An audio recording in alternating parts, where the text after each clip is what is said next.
We're talking about something censor-proof, government can't with it, has a consensus, meaning there's a lot of people. I'm fighting time. I'm gonna lose. Yeah. But I don't want to lose that bad. Getting real with Nick Spanos. Everybody, welcome to the first episode of The Max Show.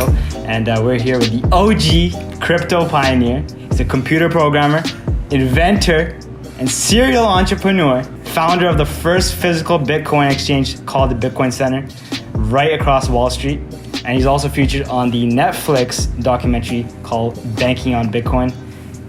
Also did blockchain technologies, and he's also the co-founder of Zap.org. Nice to meet you. Nick came all the way from New York, so thank you for coming out. And you were coming out speaking at the Futures Conference. What was that? Oh, I came all the way out here for your interview. Oh, okay, awesome. Shout out to Tracy and the Traceable team for throwing the Futures Conference. That was a great event. The best. Brought out so many great industry leaders, and of course we have one of them right here. So Nick, talk to us about, a little bit like your story briefly. You grew up in Long Island, a little bit about that. Like what was that like? It was a normal family, nothing like, too much. I was born in a city, New York City, but then my parents, we got a little rough there and they moved us out to the country. Okay. So by the time I was 10 years old, I lived out in the potato farmlands of eastern Long Island on the North Fork. So humble beginnings, I'd say. You attended New York Institute of Technology. What did you study? Computer programming? Or? I studied computer science, yeah. Computer science? Aerospace engineering. What are your thoughts on school? Do you still, I know you came from a generation. I don't think, it depends on your discipline levels. Mm-hmm. A lot of people say don't go to school, and you shouldn't go to school if you have the discipline to do the work. Yeah. So I went to New York Institute of Technology for one semester, maybe two, I don't remember. Yeah. 1.5 semesters. And I left because I knew so much about computers that I didn't really learn much over there, so I had to leave. So I figured, let me get the heck out of here. But usually I would go to the library. We didn't have the internet, really, the way you know it. And just read. And get the books, yeah. More so on what? I also learn by doing, so usually I just jump in and try to figure it out. But learn by doing is pretty much the best. Learn how to swim. If they throw you in the deep side, you're going to learn how to swim. It all depends on the level of want that you have or passion for the subject. Yeah. And then you can go and your brain will start grabbing stuff.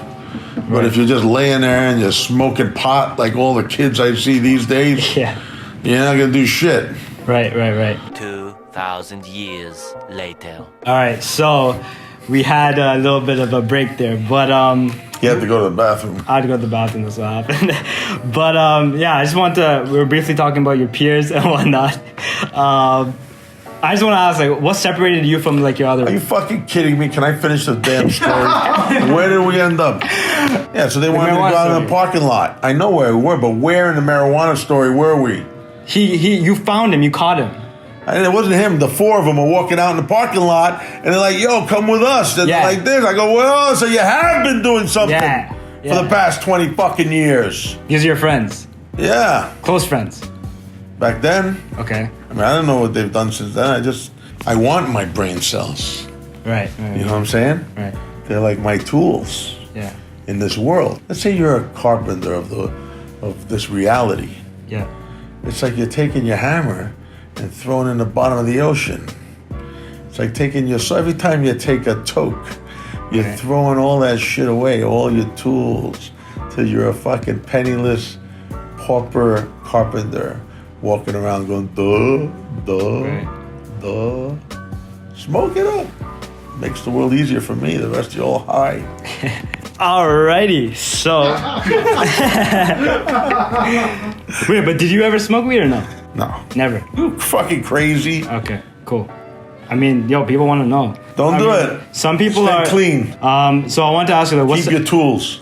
What separated you from your friends? Is that what kept you on that? I don't want to do that stuff. I knew what I wanted to do. What kept you separate? I didn't know what I wanted to do. I just wanted to do anything. But what differentiated you? What made you different from your actual physical things? Like doing things? Yeah, I wanted. But what are your friends to achieve things? I like to to do things. I don't know. Yeah, whatever. Messing around? Which friends? Right. I had all kinds of friends. Like, was there anybody like you? Is what I'm trying to say. Like, Well, I don't know. I don't think so. or did you always like? I'd like to think that I'm unique. Right. Yeah. Just like the other, back then, 4 billion people that were on the planet. Right. I'm just as unique as all those 4 billion. Now it's 8 billion, right? Yeah. 8 billion other people. So are you. You're just as unique as them. It's what you do with what you got. Everyone gets the same shit. Mm-hmm. What are you gonna do with it, son? Let it slip? Keep going. Facts. All right. So, thereafter, so like after university, Oh my God. you started all these different businesses, domain names. When was that? What age? That was like, I don't know, 1990, early 90s. Early 90s. And then, Well, before that, I sold political data. so you were in the Different stuff was- politics at that time. Before. Yeah. Okay. Yeah, I wrote campaign management software. I sold data for politicians. So you were running like So that's how you sold data in the old days. You sold labels because people used them for mailings usually in politics. Right. So how long were you doing this before you got into like the other, the next venture after this? I did real estate. I became a commercial fisherman when the stock market crashed in '87. So what happened like during that? Like, cause like a lot of people, Yeah, I thought it was the end of the world. I laid on my couch. were you living like fancy Yeah, before? big time. Yeah? Big time, yeah. And I had a then, cell phone. Nobody had a cell phone back then. Nobody. yeah. They were expensive back then, for sure. Yeah, the bill was like $1,800 a month, $2,000 Just for the phone. for the bill. Oh, for the bills. Okay. Yeah, that's crazy. Just the phone bill every month. Just to use the phone. Yeah. That's crazy. But no one had one. So, this was a little. I don't think I've seen this on the internet, but this was something you were telling me after the party. 9/11 responder. Oh my God, yeah.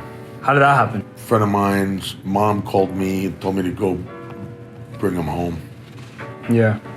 Because the year before, her other son passed away, and he was up at Cantor Fitzgerald. It wasn't that many blocks away. They blocked the bridge, all this stuff. I couldn't get over with the car, so I jumped on a bicycle. I rode past the cop. I rode over the bridge. At that time, they both had come down. The buildings had come down. Yeah. And by that time, so I had a bunch of radios. NYC Radios was a venture I had, and I had a bunch of walkie-talkies and stuff. Yeah. And all the cops and firemen had a repeater on Tower 1, which came down, so their radios didn't really work. So you ran. Whatever, I breathed in a bunch of shit. Yeah. I got sick. Yeah. I've been sick before. I got hit with a jet ski. I had a ruptured stomach, a ruptured spleen, collapsed lung, 12 broken ribs, broken sternum, bruised enlarged heart. That stopped for 5 minutes. I lost 18 units of blood in the Bahamas. The fisherman picked me up and gave me fucking CPR. I had a near-death experience. What do you want to know, dude? I've been smashed and pummeled. But I get back up. And that's it. What do you want to know? Then after I got better, I got back on a jet ski and I broke 2 more ribs. But I didn't go to the hospital for 2 weeks. And for a week, and the doctor said, "Oh, you don't have any broken ribs." And then he did a X-ray. I begged him to do the fucking X-ray. Yeah. Well, I yelled at him to do an X-ray, and he goes, "No, you are good." And then I looked at it. I go, "Look, I don't know anything about X-rays, but those 2 things look busted to me. They were like 90-degree angles." Yeah. And he goes, "Oh yeah, it's fracture. Like he changed the name from break to fracture. Right. But he said that it was nothing wrong with me. But his own ideas of what happened to him in the past created a scotoma where he could have, blind spot in his brain where he couldn't see in his eyes, that he couldn't even see the truth of the matter. Like the way you people are fucking walking around. Facts. Sorry All right, man. So let's get into crypto talk now. What does crypto mean to you, and if you were to explain it to someone, how would you explain it to someone that doesn't know anything about crypto, blockchain, Bitcoin? We're talking about something censor-proof, government can't fuck with it, has a consensus, meaning there's a lot of people that make sure everything's, a lot of computers and people, millions of them hopefully, that make sure everything is honest, and through the cryptography, that everything is honest and correct, all the math is correct. And what it is it's like a truth machine. Listen, blockchain by itself is nothing. What is it? If I Blockchain's a database. Okay. Once you have the crypto, like a a reward system for keeping the database pure and honest and clean and mathematically and cryptographically provable. Yeah. Because we bury under, millions of dollars of computations, electricity burnt and computing. We create artifacts of data, records, buried under all this stuff. So you can't just go and change it. You'd have to unearth it with other billions of dollars of electricity and try to replicate it when someone already saw that it was laying there for so long. So no one controls like the crypto. Like it's well, hopefully not. Yeah, hopefully you're in a crypto that has been decentralized completely. Okay, and blockchain is basically like just making that true. A chain of blocks or a chain of hashes. A hash chain was, that was developed in the early 90s. Proof of work was also came out in the 90s. Right. And, all this stuff, the hashing came out earlier than that.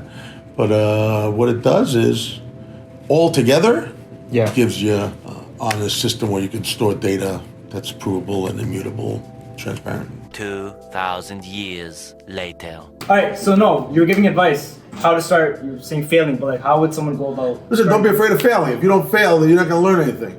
So talk about your company, Zap. Zap is, I believe, we only raised a few $1 million, and we built it, and it's a framework. You can go to Zap, and you can make your own token, make your own DEX, make a decentralized exchange just for your token, where people buy and sell along a fixed curve, where they buy and sell in that price line over and over, so you don't have to be afraid that the price is going to crash. And it only goes in and out on a predetermined algorithmic line that you program. And it's pretty easy. In a few moments, you can have it. And we do that. We do it for oracles. You can do it for anything. So we figured that for oracles. What is Oracle? Oracle is something that takes information from the outside world and triggers event, on-chain event. Your mindset. I just have My mindset? I want to know your mindset. I want to know what drives Nick. Well, I know that I only have one shot here on this planet. I want to make the most out of every moment. I want to squeeze out of every moment everything I can get. I'm fighting time. I'm gonna lose. Yeah. But I don't want to lose that bad. Everyone gets the same amount of time. Right. It's what you do within that time. Per minute. What do you do per minute? What do you get done per minute? Yeah. That matters. Next. But in this world though, this ADD world where there's so many things to focus on, how do you get yourself to, be stuck onto one path? Because a lot of people If you don't like what you're doing for money, guess what? You're a fucking slave and you'll spend it all on the weekend to try to clear out all the crap you did all week. If you were knowing what you know now about your life, like your business, everything that you've been through, what would you tell younger Nick? Listen, there's no past. The past is a grotesque animal. I can't even go backwards. I can't even think backwards. I don't know what the hell you're talking about. So you can only go forward. Yeah, well, that's all we do. And I've never seen tomorrow. So you're here, you're present. I hope so. This is the only place that exists. That's your mindset. That's what's driving you then, is you're here. He said many things, and I'll say it to you as our closing statement. Yeah. Βάρδα του Λεωνίδα, βάρδα Μακεδόνη, και το bitcoin θα ρίξει βόλη. Και όταν τύχει και πετύχει, όλη την γη θα την ραγίσει. Step to the side, armies of Leonidas, that's the Spartans. Step to the other side, armies of Alexander, because Bitcoin is going to throw his hammer. And as it throws its hammer, it goes even further and even stronger and even more accurate, till one day it will crack the earth in half. Thank you. Nick Spanos, everybody. This is the man. All right, thank you so much. Hey, where can they find you? Not here. We'll be gone. No. Like links. Where can they find you? Links? So where can they find you, Nick? Yeah. Where can they find you? Twitter. At Nick Spanos. Okay. And then your company's Zap.org. Zap.org. Okay. Go over there. Learn about it. If you want. Yeah. Bitcoin Center. What's that? Bitcoin Center NYC.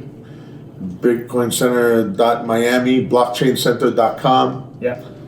I don't know. There's a lot of stuff, dude. Anything else you want to close off with? That's about it. OG, right here. Everybody, OG to be. thank you for watching. Here, let me show you the fucking iron. Go. Let me show you the iron. B-roll. Show the desk. Bloopers. No.